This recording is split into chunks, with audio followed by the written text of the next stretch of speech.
So glad to have you on the show here. And like I said, we talked about this a couple of days ago on your live stream that we that I do. It is very impressive and respectful that Cody Rhodes and his fellow wrestlers were able to put together something like this successfully.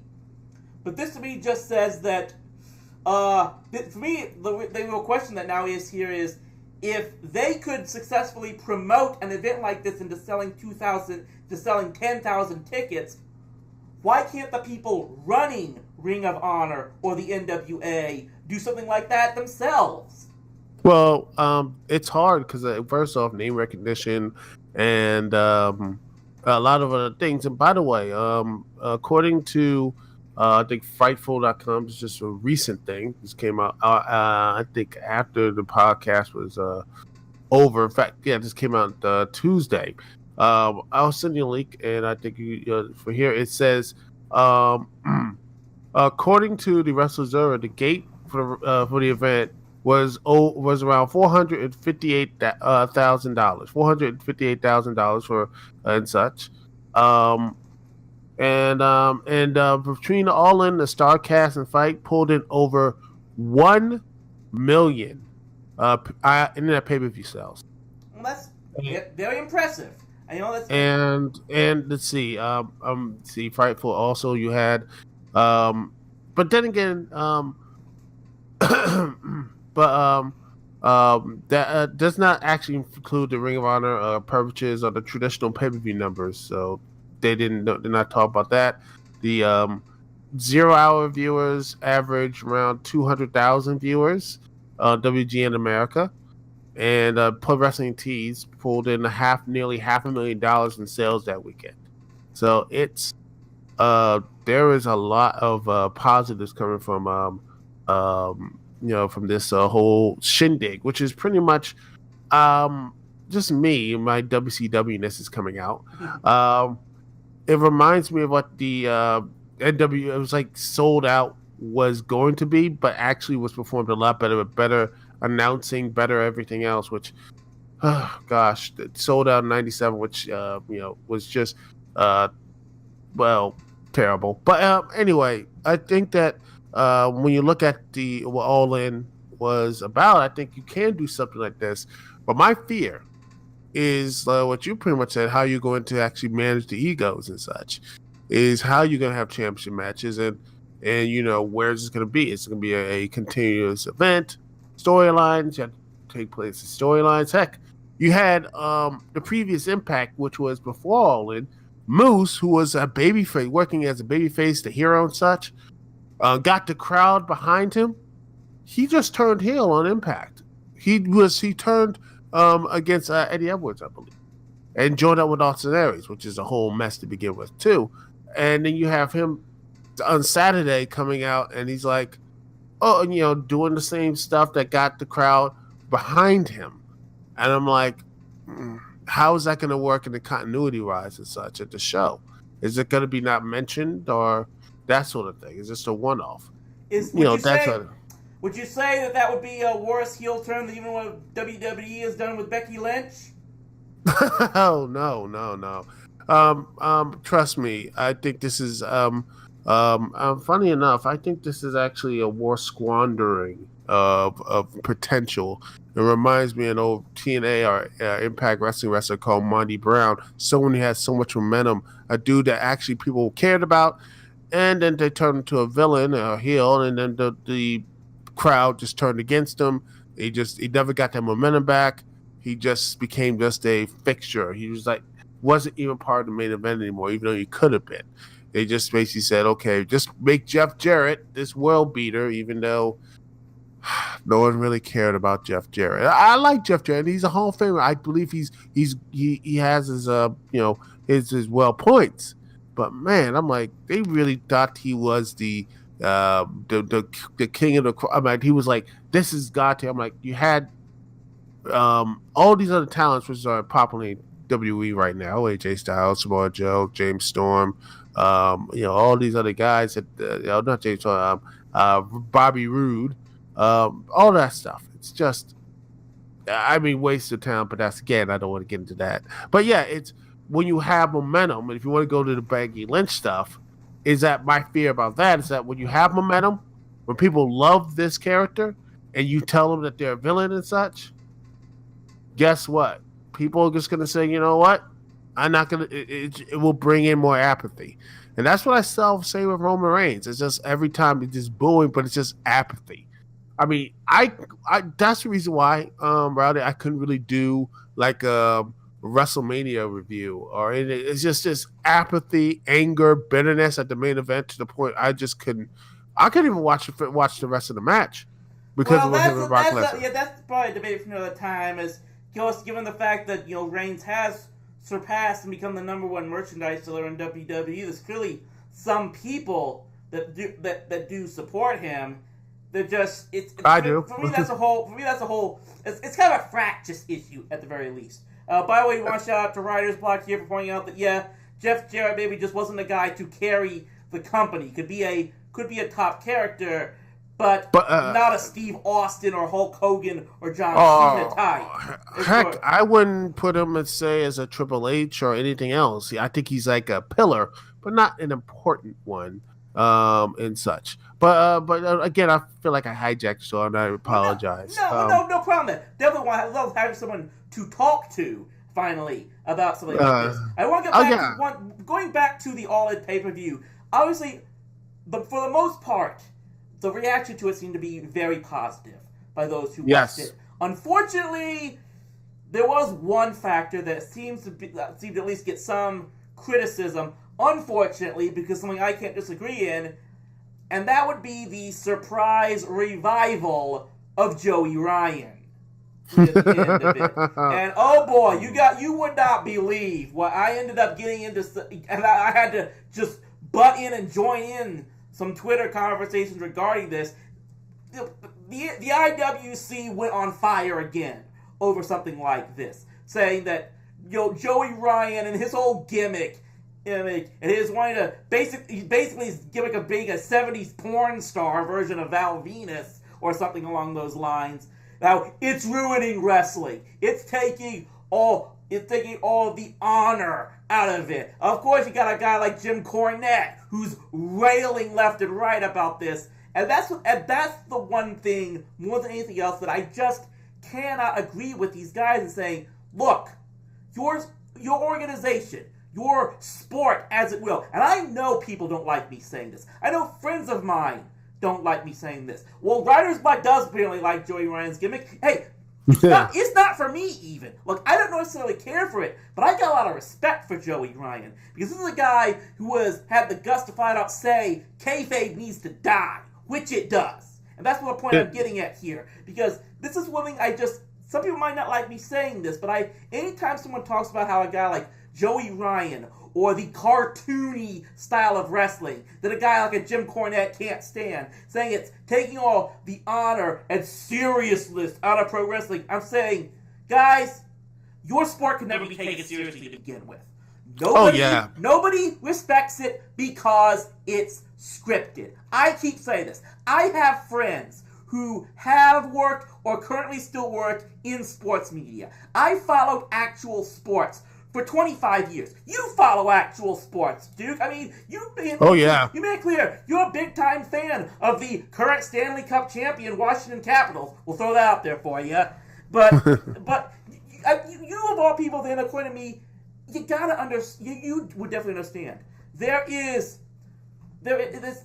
so many wrestling fans just don't understand how many people outside the wrestling fandom, how sacred actual competition is to them.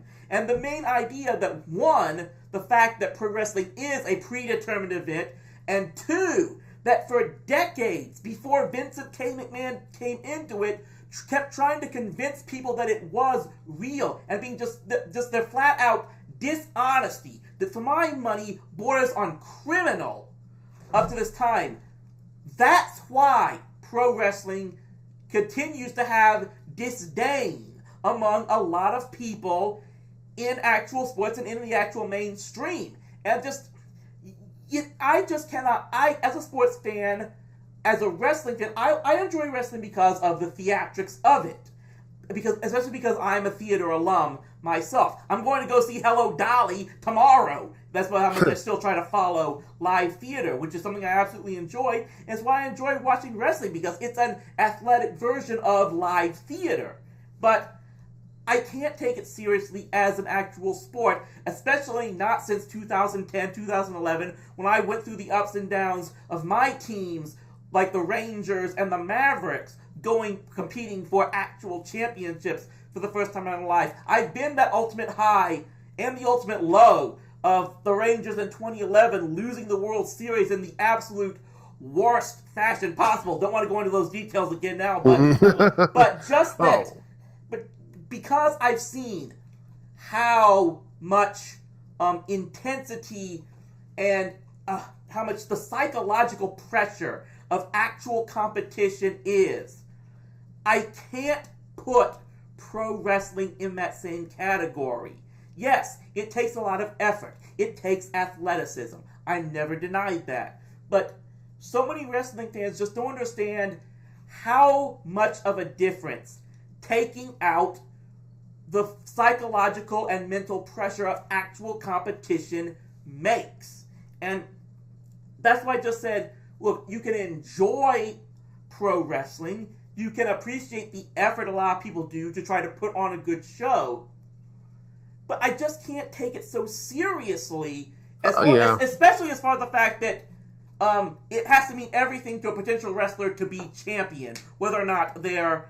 If you're a top guy, if you're on the show all the time getting involved in key storylines, that tells me that I think from the promotion standpoint, you're drawing money, you're being able to put there. Maybe you're not the guy, but you're a key guy, and that means they have some respect for you. And for me, that's nothing to be ashamed of, to be perfectly honest. That's why I've always admired, I'll always have eternal respect for Roddy Piper. He knew it didn't matter to him that he never became world champion, because he knew he could draw money, and he knew that he had respect in the business because of that. His ability to put people in the stands. And that's why I always admired him to this day. Oh, yeah. I mean, again, a champion, a world title does not automatically, I mean, people think that's their, okay, he was the world championship. That is like legitimate. He's a big important, and that is important. That means he is the main character. He is the protagonist. He is the one thing that is connecting to the main show. And I get that. Personally, there's when you look at what, in my opinion, and I do agree with you most of it, but I think the reason people take it like seriously is because it's the same type of they like their characters to succeed, like in any other fandom, like comic books, movies, cartoons. There's this like connection to this fan, like, oh man, and like, man, I want this person to get their due. They worked hard and such. I mean, personally, I wish Kofi Kingston should have won the WWE title or Universal title years ago. I think he should have won that because I believe he has made everything. He has been the most consistent. It's the WWE superstar on that roster, and doing everything else. Gets hurt, but yeah, he comes back and he still does really good matches. A part of the stuff, and he still could go. And I hope he does get that one chance to become a champion. Big E, or say, I think someone like Samoa Joe, AJ Styles, of course. I mean, I've been following them for a very long time. I root for Apollo Crews. I hope that stuff that he's going through will build him up more. But the one thing I actually just don't really like is you see these fans, they say only this is going to work. I'm like, and I have to break. I'm with them at some points, but sometimes I'm like, you do realize you have to design for that main audience, that bigger audience, because your stuff might not work. And if you gave the book to some of these people and they see fans are leaving now, but imagine if people, the rest of the families and couples see this stuff and they're like, what the heck is going on? I mean, I like majority stuff of All In, But you see the Joey, like for example, the Joey Ryan stuff. I don't think it would play for a WWE crowd, especially some of the families. No, So you have to know. you mentioned about what if the fans can get a hold of booking and whatnot. I still think I get the feeling that if a lot of the fans think one, just about everyone should be world champion at some point, have to drop the belt in about 6 months, and then basically be cast aside. That's also the kind of the idea I sometimes getting. Great comments here by Writer's Block, who isn't calling in right now, but got some good comments to point out that, and yeah, I do agree with what you guys are saying. But yes, there's something, you can be emotional investment in characters, much like there are in movies and TVs. That's why a movie like Avengers Infinity War was such an emotional roller coaster and drain for people watching it. I do get that. I do get that we can have some strong investment in a particular character, in a particular wrestler, and whatnot. But here's what I was thinking. This is why I keep comparing wrestling to movies and whatnot. And people talk about how, in wrestling, how you need to have the suspension of disbelief. Well, there is some truth to that. But it only has to work within, you can have the suspension of disbelief, or at least put on a show that allows you to do that, to suspend that disbelief, while you're in the context of watching the show.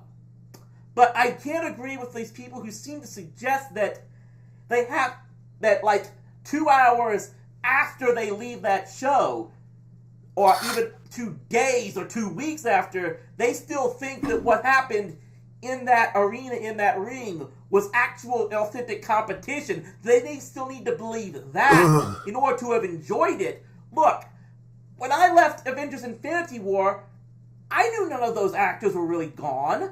I knew that Robert Downey Jr. isn't stranded on a distant planet somewhere, or that Chris Evans is now realizing that his friend has vanished and whatnot. And then I was, for that 2.5 hour period, yes, I was invested. But after I leave the theater, I'm able to put my brain back into the real world and not dwell on it. And if I ever got the chance to meet RDJ or Chris Evans at some point, I'd like to shake their hand and say, hey, you guys put on a great performance, and I'm really impressed by that. But I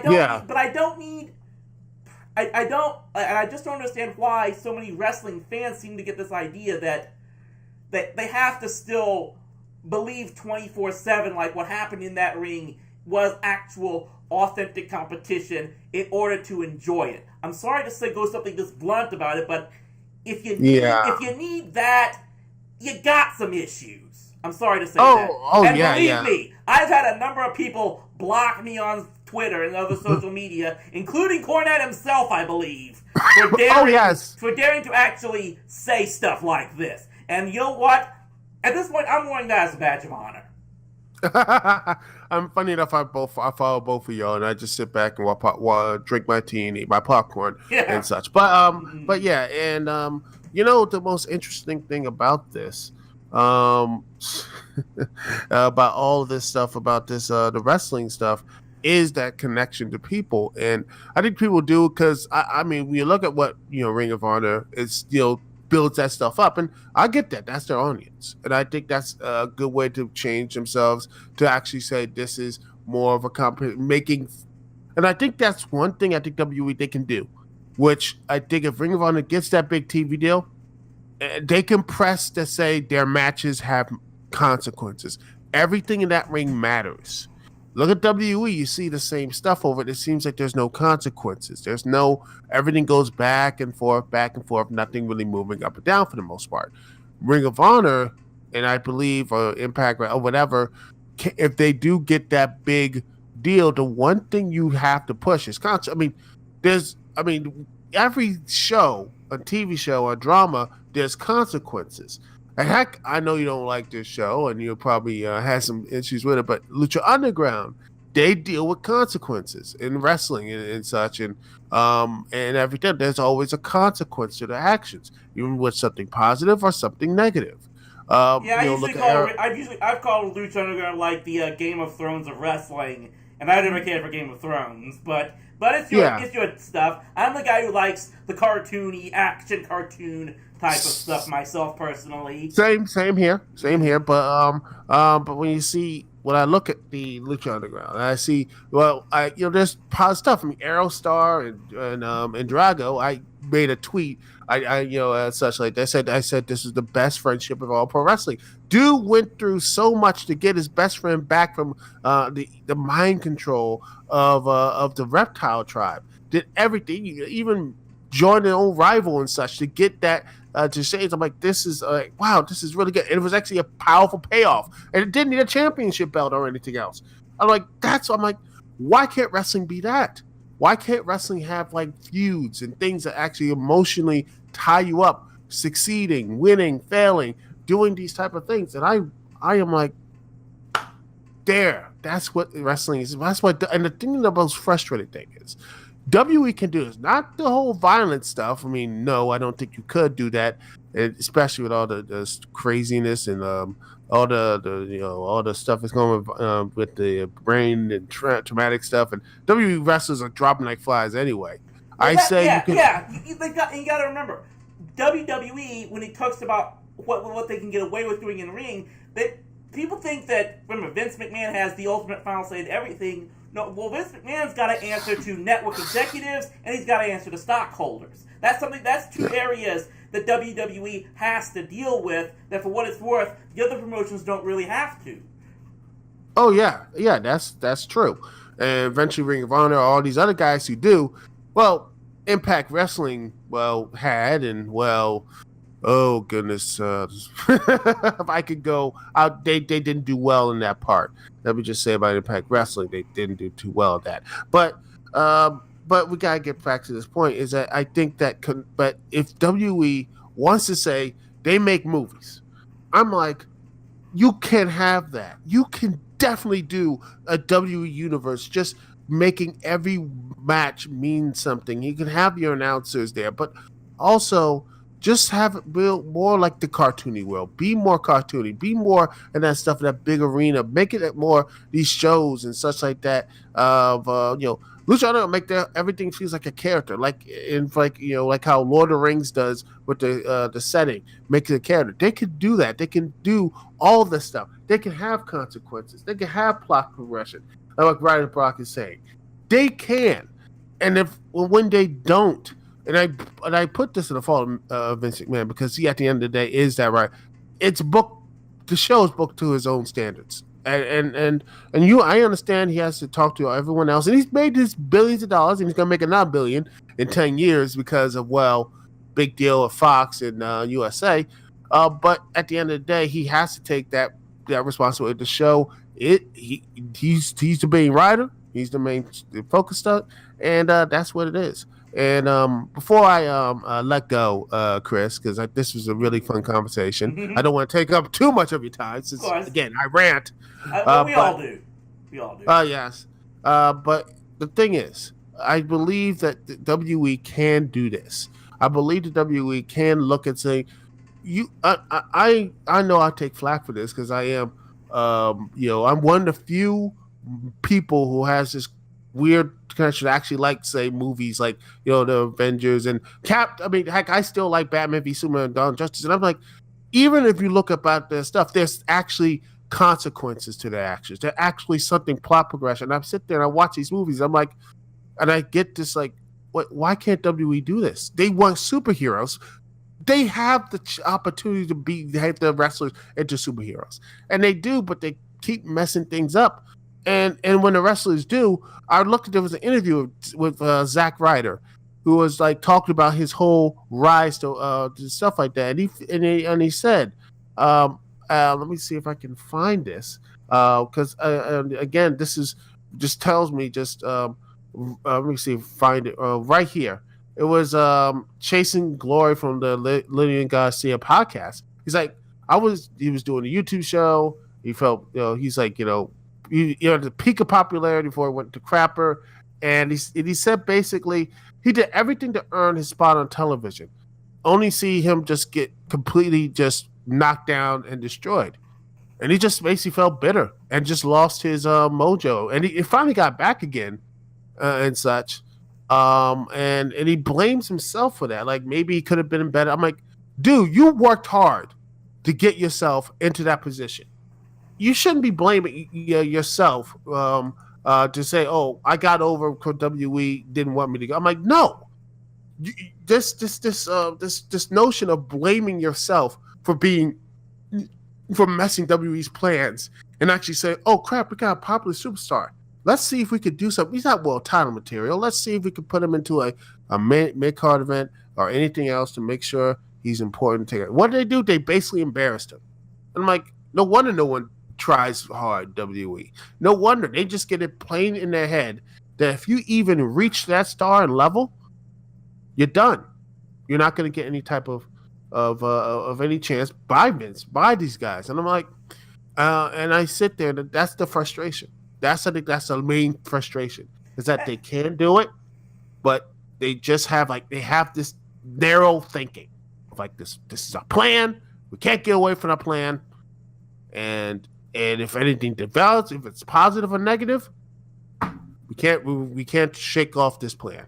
And these are valid. And I will say this: like with you and with Jeff, and with at least a handful of my other friends who are into wrestling, these are valid concerns, and I understand them. If you're concerned that they're not maximizing the use of their talent to craft good storylines and characters, I can understand that. And I've never denied that there's definite room for improvement with the current product, and wait and see just what can happen down the line.